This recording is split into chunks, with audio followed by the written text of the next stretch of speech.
Hello friends, आपका स्वागत है आपके अपने YouTube channel BEd point to point education में। फ्रेंड्स, आज हम लोग जानेंगे मेन लॉज ऑफ लर्निंग। इसके पहले हम लर्निंग क्या है अर्थात अधिगम क्या है और इसके डिफरेंट रिसोर्सेज क्या है ये जान चुके हैं तथा इसके प्रोसेसेस के भी बारे में जान चुके हैं। अब आज हम जानते हैं main laws of learning. So today's lecture जो है हमारा वो मेन लॉज ऑफ लर्निंग के बारे में है। तो आइए जानते हैं। Learning is a modification of behaviour through experience and training, अर्थात अधिगम शिक्षण और प्रशिक्षण की वह व्यवस्था है जिसमें व्यवहार में परिवर्तन होता है। अधिगम एक सामाजिक मानसिक प्रक्रिया है जो निरंतर चलता रहता है। इस प्रोसेस को ध्यान में रखते हुए मनोवैज्ञानिक थॉर्नडाइक ने अधिगम की मुख्य 3 नियम बताए हैं। पहला नियम है लॉज ऑफ इफेक्ट। इसे लॉज ऑफ रिजल्ट भी कहा जाता है। इसे सुख दुख का भी नियम कहा जाता है तथा संतोष और असंतोष का नियम भी इसे कहा जाता है। अर्थात जिस कार्य को करने में हमें अधिक सुख और संतोष की प्राप्ति होती है उस कार्य को हम निरंतर और बार बार करते चले जाते हैं, और जिस कार्य को करने में असंतोष तथा दुख की प्राप्ति होती है तो हम उस कार्य को छोड़ देते हैं। यह हो गया हमारा लॉज ऑफ इफेक्ट। और अब दूसरा कौन सा नियम है? लॉज ऑफ रेडीनेस, अर्थात तत्परता का नियम। तत्परता का नियम, जिस कार्य को करने में अधिक तत्पर हम होते हैं या अधिक क्रियाशील रहते हैं उस कार्य को हम शीघ्रता से सीख लेते हैं। इसे ही लॉज ऑफ रेडीनेस कहा जाता है, तत्परता का नियम कहा जाता है। तीसरा रूल कौन सा है? लॉज ऑफ प्रैक्टिस, अभ्यास अर्थात अभ्यास का नियम। इस नियम में बार बार हम किसी कार्य को दोहराते रहते हैं और कार्य को दोहराते बार बार प्रैक्टिस करते करते ही हम उस काम को सीख जाते हैं। इसके बारे में रहीम जी भी ने कहा हुआ है, करत करत अभ्यास ते जरमति होत सुजान, रसरी आवत जात ते सिल पर पड़त निशान।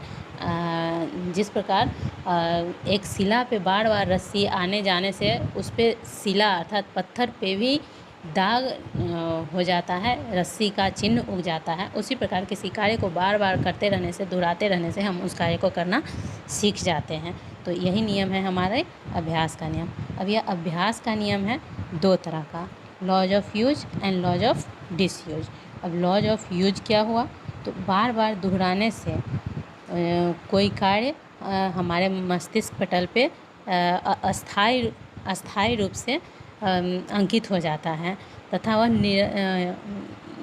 अस्थायी रूप से अंकित हो जाता है, जिसको कि फिर हम कभी नहीं भूल पाते हैं। एंड लॉज ऑफ यूज कहता है जैसे कि किसी कार्य को हम एक बार किए और उसके बाद फिर दोबारा नहीं करते हैं तो फिर उस कार्य को हम जल्दी भूल भी जाते हैं, वो हमारे मस्तिष्क पे ज़्यादा देर तक नहीं रह पाता है।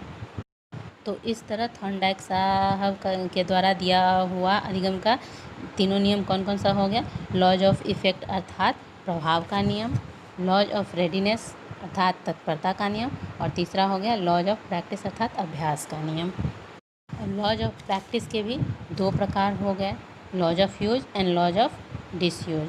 तो बार बार दोहराने से जो कार्य हमारे मस्तिष्क पटल पे अंकित हो जाता है, याद हो जाता है, वो लॉज ऑफ यूज के अंतर्गत आता है, और जो एक बार करके छोड़ देते हैं, जो हमारे मस्तिष्क पे नहीं रह पाता है अधिक देर तक, उसे लॉज ऑफ डिसयूज कहा जाता है।